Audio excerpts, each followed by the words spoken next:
Okay, let's dive right into something pretty explosive. What happens when the actual god of war clashes, like headfirst with Greek mythology's biggest hero? We're talking Ares versus Hercules, a showdown that maybe doesn't get talked about enough. Exactly. And for this deep dive, we've, taken those sources you sent over the video transcript, that really detailed wiki page, and we're going to dig in.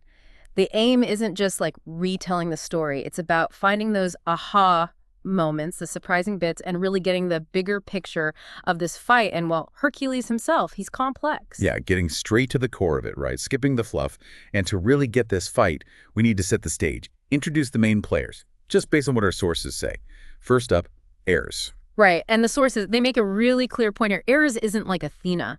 She's strategic warfare, maybe even, the noble side. Ares, he's the other side. The brutal side. Totally. Raw, chaotic, savage battle. That's his domain. He doesn't strategize. He just enjoys it. Yeah. The slaughter, the conflict, the bloodiness.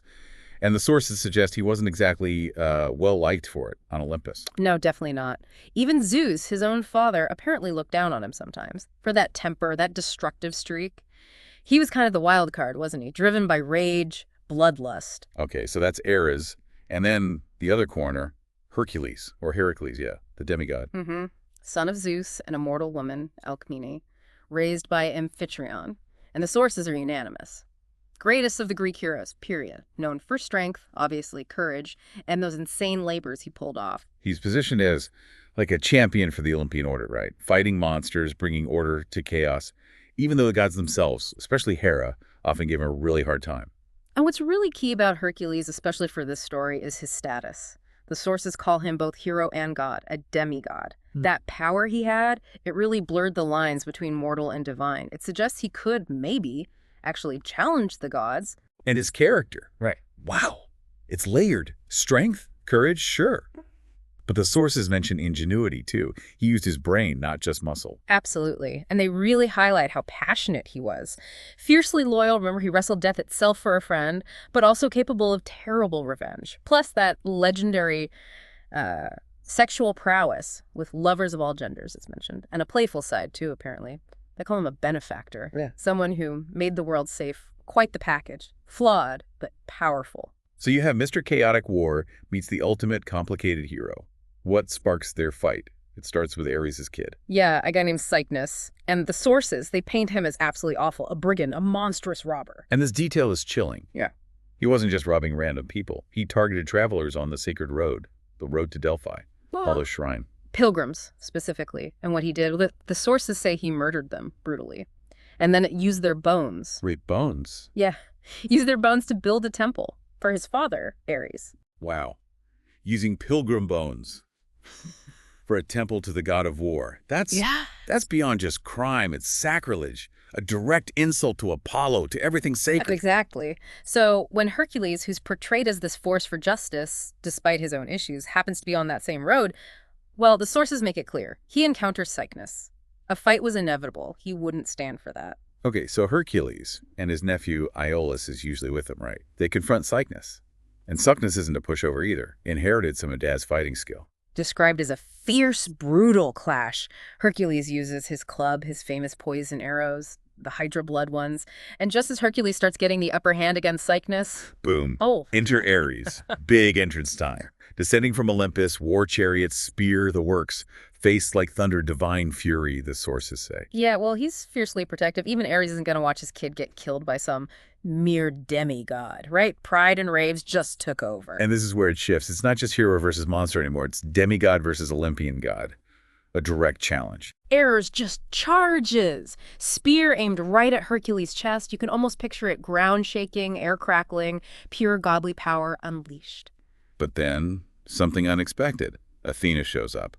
Goddess of wisdom, strategy, kind of the anti-Ares in warfare terms. And the sources say she's a major protector of Hercules. And she doesn't just watch, she actually gets between them. Warns Ares off, tells him straight up, it's not your destiny to beat my champion, Hercules. Whoa, okay, so Athena calls Hercules her champion. Yeah. And she and Ares are, what, half-siblings?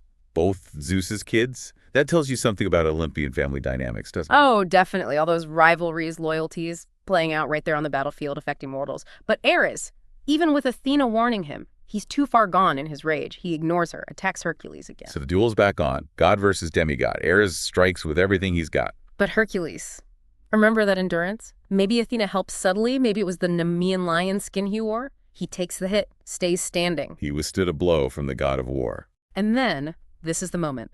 The sources call it a shocking display of raw demigod might. Hercules fights back, hard, with his club, or maybe some versions say he even nicks Ares with one of those poison arrows. And this is the kicker. The outcome nobody expected. Ares gets wounded. Yes, wounded by a demigod. The sources say he roared in pain, and he had to retreat, go back to Olympus. Humiliated, they say, by the demigod's strength. It's a huge moment. Even gods can bleed. Even gods can lose. Okay, let's really unpack that. An Olympian god, the god of war, wounded and forced to run away by a demigod. This wasn't just some minor scuffle. The sources imply this was a really big deal. Monumental, yeah. The sources suggest it was super rare for an Olympian to be physically hurt, let alone defeated by someone not fully divine. Think about the implications. It sent shockwaves through Olympus. It showed that maybe the gods weren't totally invincible. And for Ares, a massive hit to his pride. And for Hercules, this just skyrockets his reputation, right? Yeah. He's not just the strong guy anywhere. He can stand up to the actual gods. Exactly. It cements that unique position he occupies, that blurred line between mortal and divine. He could challenge the very beings who, let's face it, often made his life miserable. And that glimpse of the gods' relationships. Athena backing Hercules against Ares, her half-brother against her full brother. It really shows the messy internal conflicts up there. There's also maybe a subtle commentary here, something the sources hint at, about war itself. You have Ares' pure, chaotic, destructive war being defeated by Hercules, who's strong, yes, but often fighting for a reason, for justice, like stopping Cycnus here. So it's not just about who's stronger. Maybe it's about the why behind the fight. Purposeful heroism beating blind aggression. Could be. It kind of suggests that uncontrolled rage, even divine rage, can be overcome. That a hero, even a flawed one forged in suffering, can rise up against those chaotic forces. It's quite a testament. And to really grasp how huge this was, a hero wounding a god, it helps to zoom out a bit. Look at Hercules' whole life story. Using that wiki source, too, gives context for who could do this. Absolutely. This Ares fight is huge, but it's one piece of a much bigger, wilder story. The labors, obviously, are the most famous part. And the source notes they weren't random. They were imposed on him, thanks to Hera, with the promise of purification, even immortality.